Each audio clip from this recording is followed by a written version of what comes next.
And this is the sound of the fortress. Can you hear this whistle?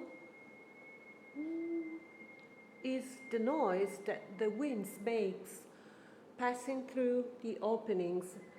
We are inside Hotel Cavour, that is the iconic hotel inside Forte di Bard, and we are around 400 meters above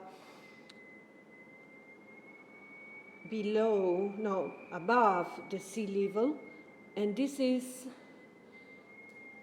the noise of the wind passing through all these halls.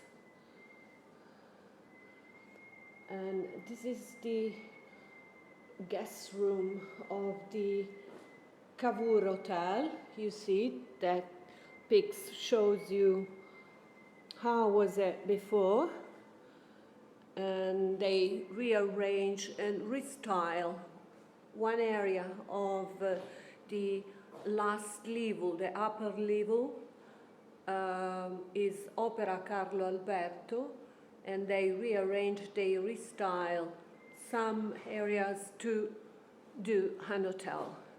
Stay tuned, The Italian Way, Simona Cochi.